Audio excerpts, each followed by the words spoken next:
Okay. Good day, class. I hope everyone is keeping safe and sound in the house. Welcome to today's lesson. Today we are looking at package and packaging under graphic design. If you may recall, way back in school, you probably bought a tabi. The food was not just put into your palms for you.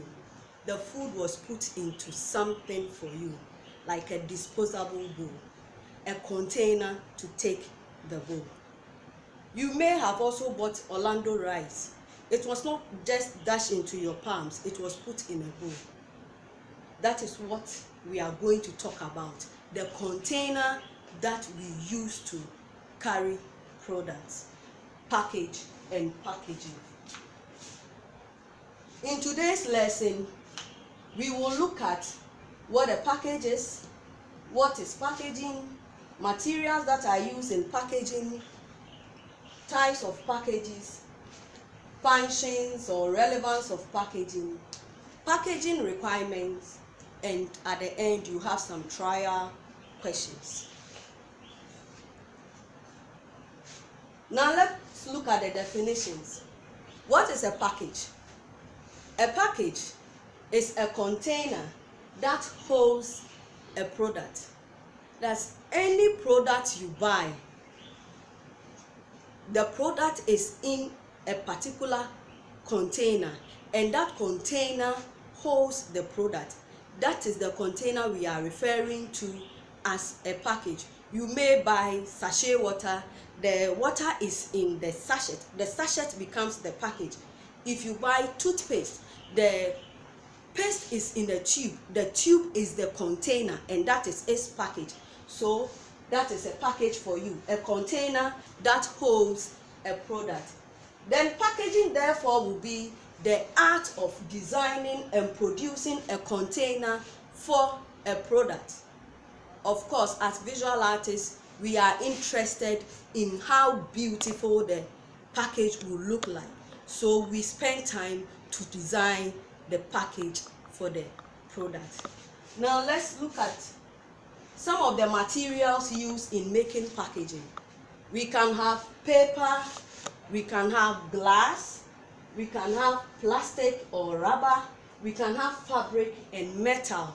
Now these materials are turned into containers such as tubes. These are examples of the tubes. You can have a tube for toothpaste. We can also have a tube for our precious color. They are also turned into bottles. We can have plastic bottles for water, can have glass bottles for alcoholic and non-alcoholic beverages, as well as for medicine. Then these materials are also turned into tins and cans, like your precious sardine is in a metal tin, like your precious Coca-Cola is in a metal can. Then we can also have boxes, paper boxes and wooden boxes. Paper boxes for books, for example, and then wooden boxes for nails or for fresh tomatoes, etc. Then we can also have bags. The materials are turned into bags and sacks. Have paper bags and fabric bags, bags for cocoa, for salt, for flour, for sugar, for rice, etc. Then we can also have crates. The materials are turned into crates, like a plastic crate for your egg or paper crate for your egg. And then we can also have crates for minerals. That's your Coke and Fanta and so on and so forth. Then we can also have sachets, like a sachet for your needle, sachet for water, sachet for Cerelac, and so on and so forth. Now let's look at the types of packages. Now packages are grouped into three main types according to the way they have contact with the product. The first one we'll look at is what we call the primary package. What is this package? It is the package that has direct physical contact with the product. In other words, we can say the package touches the naked product. For example, we can have a bottle of water. Now, when you look at this bottle, when you open it, the water is in direct contact with the plastic bottle. Thus, this plastic bottle becomes a primary package. So we have examples like a tube for the toothpaste, a can for your acrylic color, milk tin. When you open your milk in the tin, the milk is in direct contact with the tin, and so it becomes a primary package, a bottle of water, and so on. The second type of package we'll look at is the secondary package. Now, this secondary package holds the primary package and protects it.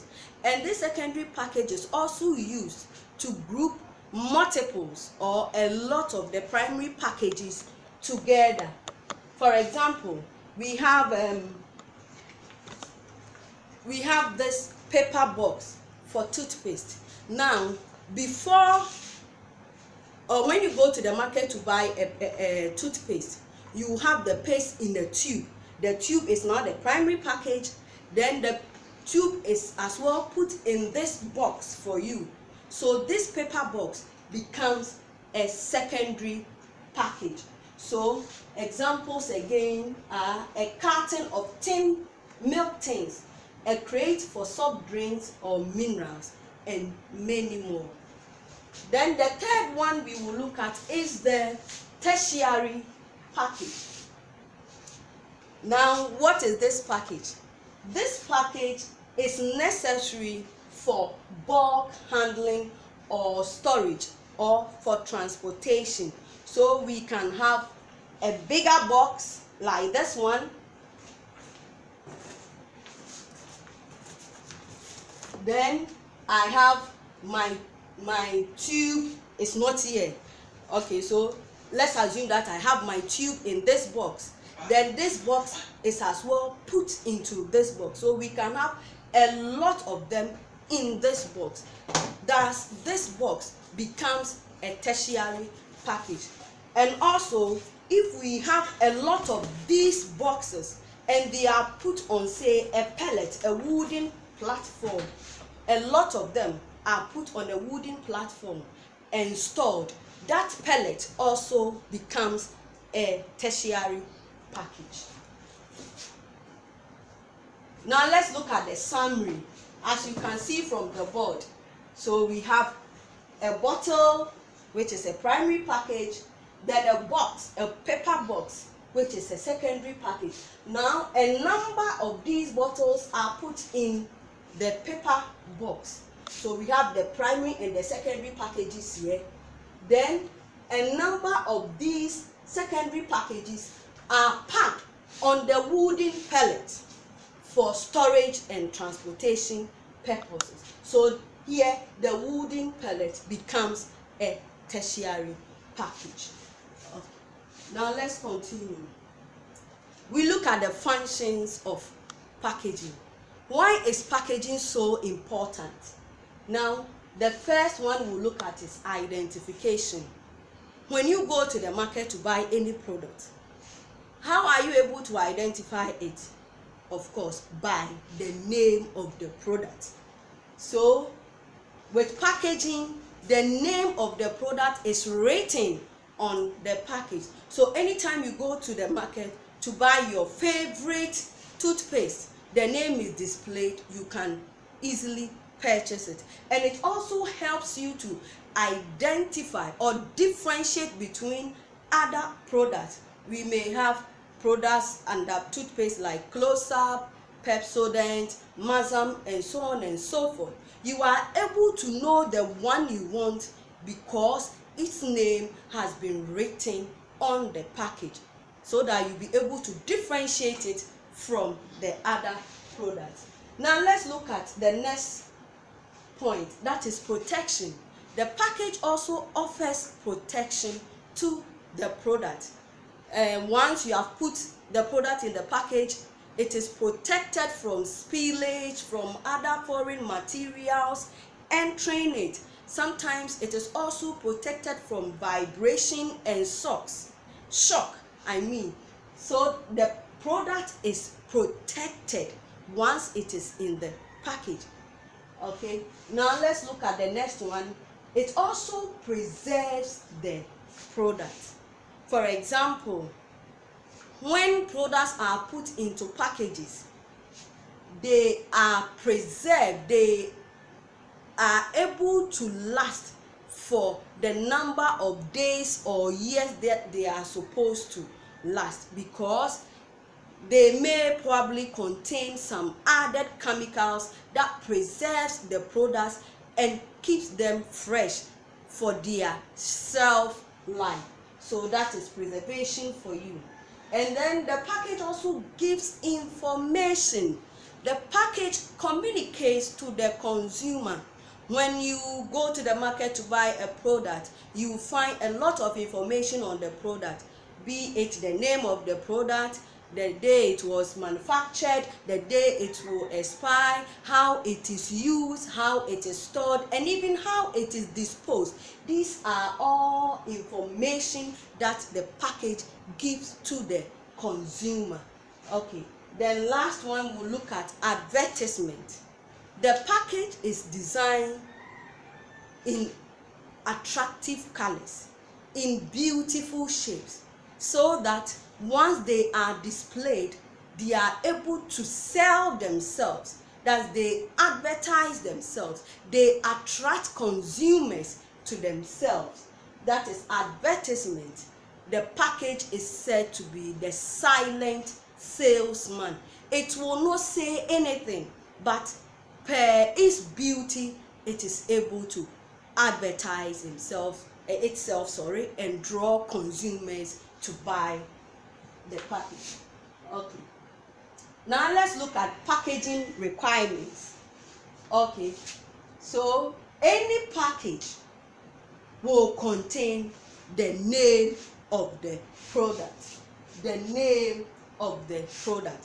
For example, this bottle of water, we know that this water is Verna bottle water because it contains the name Verna. So as a requirement, the package should contain the product name.